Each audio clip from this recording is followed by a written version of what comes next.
அனைவருக்கும் வணக்கம். April 24-25 current affairs வந்து பார்க்கலாம். ஃபர்ஸ்ட் நியூஸ் என்ன அப்படின்னா, பாதுகாப்பு துறைக்கு 2023ல் அதிகமாக செலவிட்ட நாடுகளின் பணம் அதுக்கான அதிகமாக செலவிட்ட நாடுகளின் பட்டியலில் இந்தியா வந்து 4th பிளேஸ். இதை யார் சொல்லியிருக்கா அப்படின்னா, சர்வதேச நிறுவனமான ஸ்டாக்ஹோம் சர்வதேச அமைதி ஆராய்ச்சி நிறுவனம் வந்து இதை வந்து வெளியிட்டிருக்காங்க. பாதுகாப்பு துறைக்கு சென்ற ஆண்டு 2023ல் அதிகமாக செலவிட்ட நாடுகளின் பட்டியலில் இந்தியா வந்து 4th பிளேஸில் வந்து இருக்காங்க அப்படின்றத சொல்லியிருக்காங்க. அடுத்தது ஒரு ஸ்போர்ட்ஸ் நியூஸ் பார்க்கலாம். என்ன அப்படின்னா, இங்கிலாந்தை சேர்ந்த லாரியஸ் அந்த விருது 2023ல் சிறந்த வீரருக்கான விருது சோகோவிச். எந்த விளையாட்டுடன் தொடர்புடையவங்க அப்படின்னா டென்னிஸ். சிறந்த வீராங்கனைக்கான விருது ஐடானா பொன்மாட்டி. இவங்க வந்து கால்பந்தோடு தொடர்புடையவங்க. அடுத்தது இதில் லாஸ்ட்டாக இருக்கிறது மட்டும் பார்த்துக்கலாம். 2019ல் ஜம்மு காஷ்மீருக்கான சிறப்பு அந்தஸ்து ரத்து செய்யப்பட்டது. ஜம்மு காஷ்மீருக்கான சிறப்பு அந்தஸ்து 2019 ஆகஸ்ட் 5ஆம் தேதி ரத்து செய்யப்பட்டது. 2019 ஆகஸ்ட் 5ஆம் தேதி ஜம்மு காஷ்மீருக்கான சிறப்பு அந்தஸ்து வழங்கப்பட்ட ஆர்டிகல் 370 மற்றும் 35A 370 மட்டும் கொடுத்துருக்காங்க. 35Aவும் நம்ம சேர்த்து தான் படிக்கணும். இது ரெண்டுமே பார்த்தீங்க அப்படின்னா ரத்து பண்ணியிருப்பாங்க. ஏன்னா இந்த ரெண்டு ஆர்டிகலுமே பார்த்தீங்க அப்படின்னா சிறப்பு அந்தஸ்து வழங்கிய அரசியலமைப்பு சட்டப்பிரிவுகள். அடுத்தது கட்சித்தாவல் தடை சட்டம். இந்த கட்சித்தாவல் தடை சட்டம் பார்த்தீங்க அப்படின்னா அரசியலமைப்பு நடைமுறைக்கு வந்த டைமில் இருந்திருக்காது.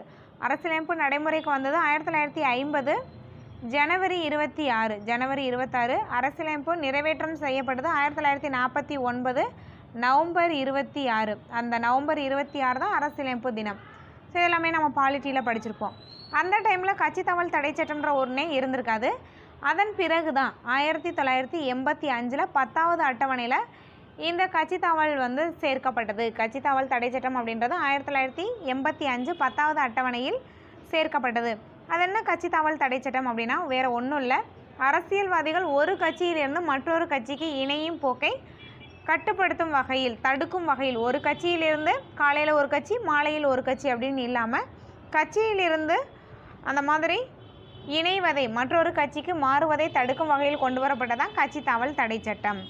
ஓகே, அடுத்தது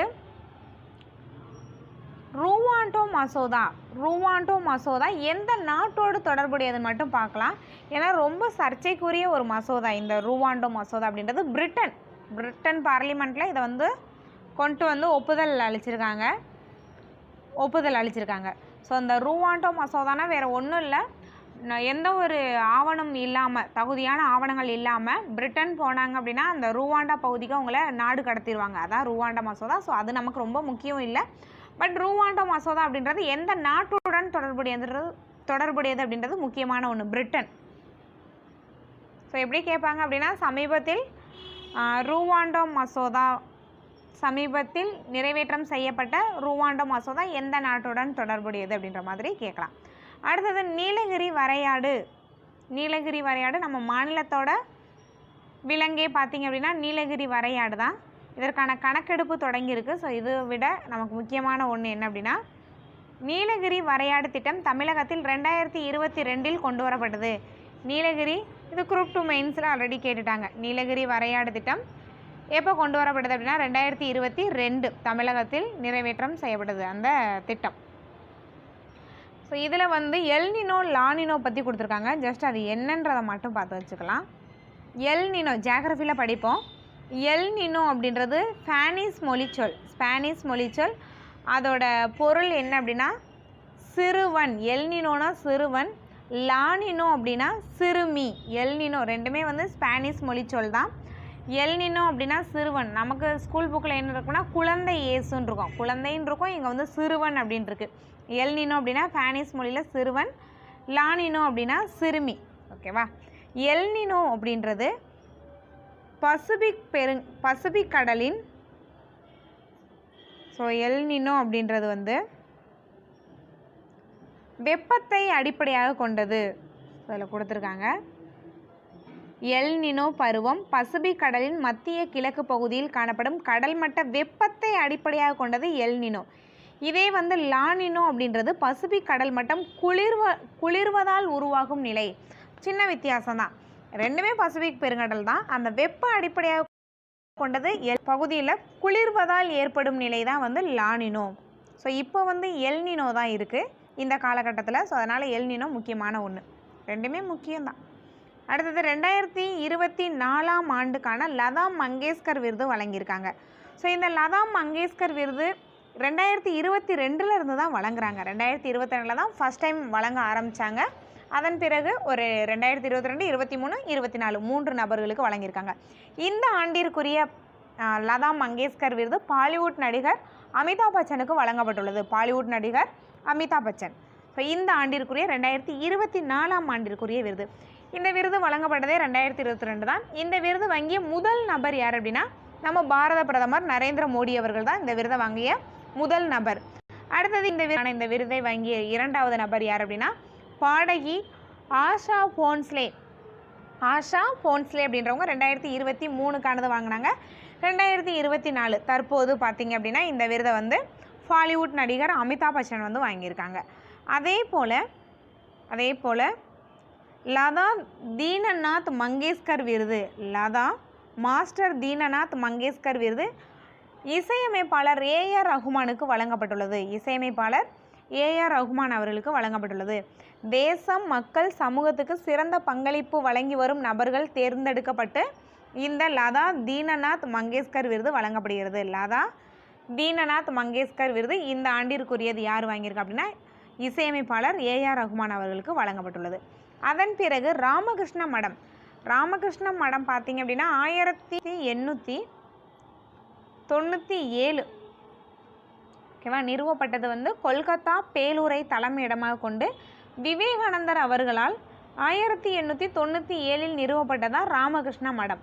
ஓகேவா தலைமையிடம் முக்கியம், யார் நிறுவியது அப்படின்றதும் ரொம்பவே முக்கியமான ஒன்று தான். இதோட 16வது தலைவர் யார் இருந்திருப்பா அப்படின்னா சுவாமி ஸ்பரமானந்தா அப்படின்றவங்க தான் 16வது தலைவராக இருந்திருப்பாங்க. ஸோ அவங்க சமீபத்தில் காலமானதை தொடர்ந்து இப்போது 17வது தலைவராக ராமகிருஷ்ண மடத்தின் 17வது தலைவராக சுவாமி கௌதமானந்த தஜி வந்து 17வது தலைவராக ராமகிருஷ்ண மடத்தின் 17வது தலைவராக பொறுப்பேற்றுள்ளார். அடுத்தது வள்ளலார் சர்வதேச மையம் எங்கு அமைக்கப்பட உள்ளது அப்படின்னா இதை நான் ஆல்ரெடி சொல்லியிருப்பேன். கடலூர் மாவட்டத்தில் உள்ள வடலூரில் வள்ளலார் சர்வதேச மையம் அமைக்கப்பட உள்ளது. அதே போல் சத்திய ஞான சபை 1870 தொடங்கப்பட்டது. வள்ளலார் அவர்களால் 1870 சத்திய ஞான சபை வடலூரில் நிறுவப்பட்டது. ஸோ இங்கே வந்து பார்த்திங்க அப்படின்னா மத்திய தொல்லியல் துறை வந்து ஆய்வு மேற்கொள்கிறாங்க. மத்திய தொல்லியல் துறை எப்போ தொடங்கப்பட்டதுன்னா 1861 ஓகேவா. மத்திய தொல்லியல் குழு அமைக்கப்பட்டது 1861 ஸ்கூல் புக்கில் இதை நம்ம படிச்சிருப்போம். அடுத்தது இதில் ஒரு கேஸ் மட்டும் பார்த்து வச்சுக்கலாம், ஒரு வழக்கு மட்டும் பார்க்கலாம். என்ன அப்படின்னா 2019 ஒரு முக்கியமான வழக்கு. அருணாச்சல பிரதேசத்தில்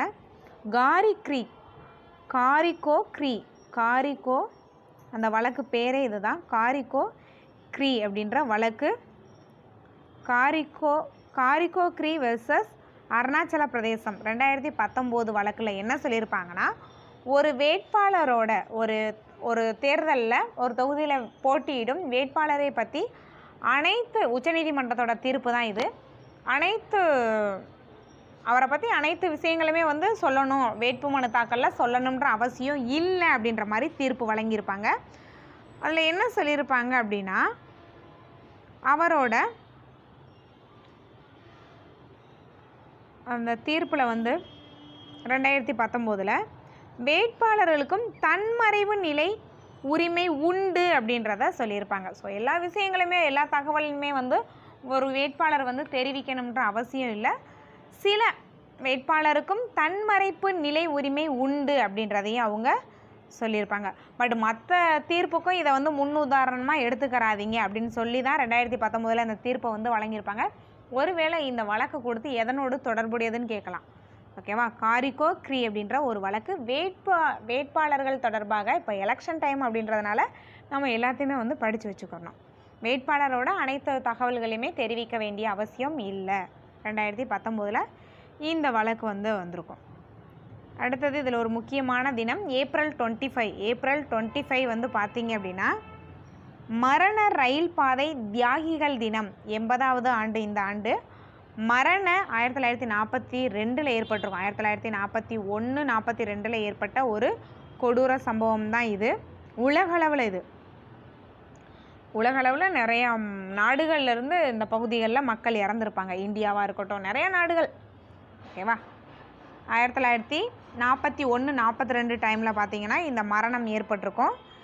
இந்தியா, ஜப்பான், நிறைய நாடுகள், நிறையா அப்பாவி மக்கள் வந்து இதில் இறந்துருப்பாங்க. ஸோ அதனால் அந்த தினத்தை என்ன பண்ணுறாங்க அப்படின்னா மரண ரயில் பாதை தியாகிகள் தினம். 80வது மரண ரயில் பாதை தியாகிகள் தினம் எப்போ அப்படின்னா ஏப்ரல் 25. ஏப்ரல் 25 என்ன தினம் அப்படின்னா மரண ரயில் பாதை தியாகிகள் தினம்.